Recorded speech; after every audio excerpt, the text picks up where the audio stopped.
Со счетом 14-6 схватку досрочно выиграл Кровецкий Юрий.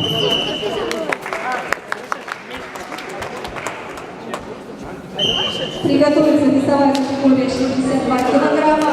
Кошелев, Мацибор. На ковер приглашается Белов Данил, Горбаченко Андрей. Я, давай сам, не бойся, не бойся.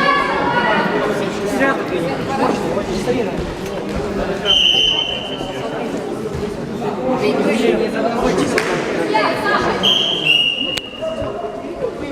Я, да не отступай, я. Дима, круть.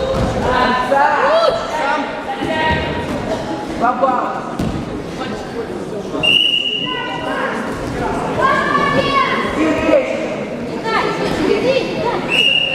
Давай, давай, давай!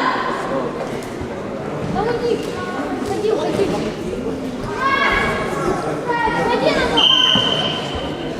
Дима!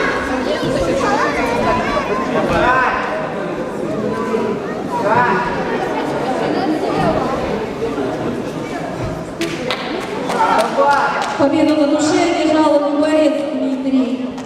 Шорт номер 2.